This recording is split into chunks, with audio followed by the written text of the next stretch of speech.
Hi, I'm Natalie Foster with Mentor Virginia, and today we have GiTonya Parker here, a community member. I wanted to have a conversation with her. She's been very involved with mentoring programs throughout the years, and so wanted to ask you, first of all, we're happy to have you here today, but Thanks. I would love to hear a little bit more about the mentoring program that you helped develop. I understand it was called Mirror Me, and what was the premise behind it, and what were some of the goals? All right. Well, thanks for having me, Natalie. I appreciate it. This is so exciting. Um, Mirror Me is an acronym for My Image Reveals the Right Reflections Made by Me. And the program started with, and I helped to develop it. So the program started with the Salvation Army Boys and Girls Club, the Richmond Police Department, and some other volunteers who was interested in mentoring girls in the community. So that's who helped to develop it, but it started as a program for girls only. And so the program started at the Boys and Girls Club, where we actually met with girls that were already in programs at the Boys and Girls Club, and we just incorporated them into Mirror Me. We ran it for about a year with no budget. And then for the second year is when I came in as the grant writer and slowly became the program coordinator, as both Dorothy Crenshaw at the Boys and Girls Club and Marion Harris, who retired from RPD, as they retired, they both retired. So then I became the full-time program coordinator and developed the curriculum because I have some background in curriculum design. So it became natural for me just to take over and run the program, and it still exists. It's now operating at MLK. So the program has changed a little bit. I think it's boys and girls now. I'm no longer the coordinator, but I still continue to assist with helping with development and curriculum design. Great. So, I mean, based on that, what do you think makes someone a good mentor? I love that question. I think commitment is the biggest. I think that because I've looked at research and I found that pre-termination of mentoring relationships and how people will exit out of a mentoring program before really getting involved, I think that it heavily impacts the mentee. So commitment, I think, is the biggest. Um, I think that's the way to stay committed, to stay involved, be dedicated. I think that's what makes a successful mentor. And in addition to that, training. I think that training is kind of this underlying, we start off with training and it kind of fades out. But training should exist quarterly, if not monthly, because there's so many issues that our students, that our kids, that our children deal with, that we need to have training on an ongoing basis. And then we cannot forget recognition. So we have to be able to recognize mentors. And I think the success and recognition is that you're letting them know that you appreciate them and that their time is worthy and that they are worthy of being, involved in this program. So you don't want to forget those pieces. But commitment, I think, would be, the biggest, reason for the success of the program and having that mentor relationship. Absolutely. I know a lot of times what we talk about in Mentor Virginia when we are training mentors is that consistency piece, Yeah. showing up and being there. And you had so many pieces in this last question and answers that I have sparked some interesting thoughts for me. So did you actually have a either formal or informal mentor for yourself growing up that you could pinpoint someone that was Yeah. consistent in your life or? Absolutely. This is probably the reason why mentoring is so important to me. I grew up in public housing. I grew up in Creighton Court in the east end of the city of Richmond. And for me, Creighton Court was community. It was community. Of course, I saw some things that I shouldn't have seen. And I was around some things that, of course, a little kid shouldn't be around. But it was community for me. And there was this one woman, her name was Miss Hicks, and she was working in recreation and parks for the city of Richmond. And back then, recreation and parks was open all day long. So when you woke up and you went to bed, it was always available. It was a great resource. And I learned about dance, I learned about acting, and learned about citizenship and leadership, and participated in everything that they offered at the Rec and Parks facility. So Ms. Hicks favored me for some reason. There was no formal application. There was no process. It was just she reached out to me and my family and made sure that I was okay. So from needing a cheering uniform or needing tights, she would always say, okay, we'll figure it out. And there was always some seamstress in the community, or there was somebody who could help with making sure everyone got what they needed. But Ms. Hicks was definitely a natural mentor for me. I didn't realize that's what she was until growing up and learning about categories of mentorship, but she was a natural mentor. And I definitely, I can remember just fond memories of her in the community and at my school. So she was instrumental in my wanting to do research on mentoring. That's great. And that is one thing that we are talking to young people, mentees about is who's in your network, who's in your community to begin to build that social, network and your social capital within your own community. Because when you look close enough, there are so many people out there too that want to support you. But I'm glad you brought that up. Like I said, I'm so impressed. So we want to hear a little bit about the research that you're doing. Apparently this was so impactful that you are doing research on the mentoring field. And so I want to hear, what are you looking at there? I am looking at school-based mentoring and connectedness. And so this term connectedness, I don't even know how it popped in my head. I was at a residency, my first residency at Grand Canyon University, and it's all learners in the room, and we had to come up with our subject or our topic.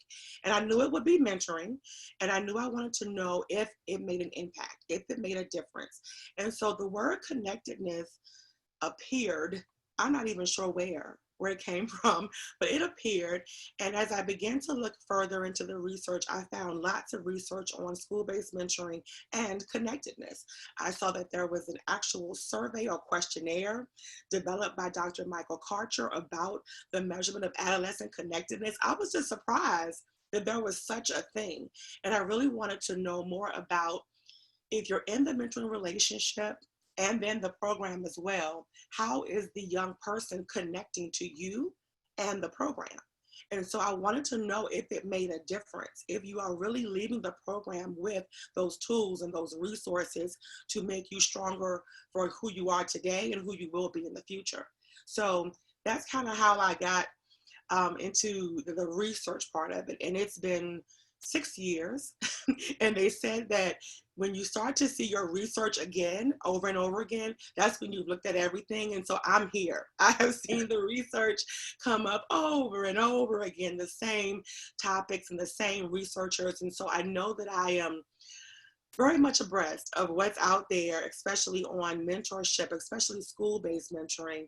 I think that's so significant because when you look at the difference between community-based mentoring and school-based mentoring, the structure is a little bit different. And so that's why I'm really interested in school-based, because your structure is based on the academic school year. So I wanted to see if there was a difference in how you connect to your mentor. Okay, interesting. Now, so as we talk about the school-based mentoring, and as we know right now, it is very unclear what the academic year will look like for young people and what some of these school-based mentoring programs will be, if they have to turn more towards an e-mentoring aspect or what.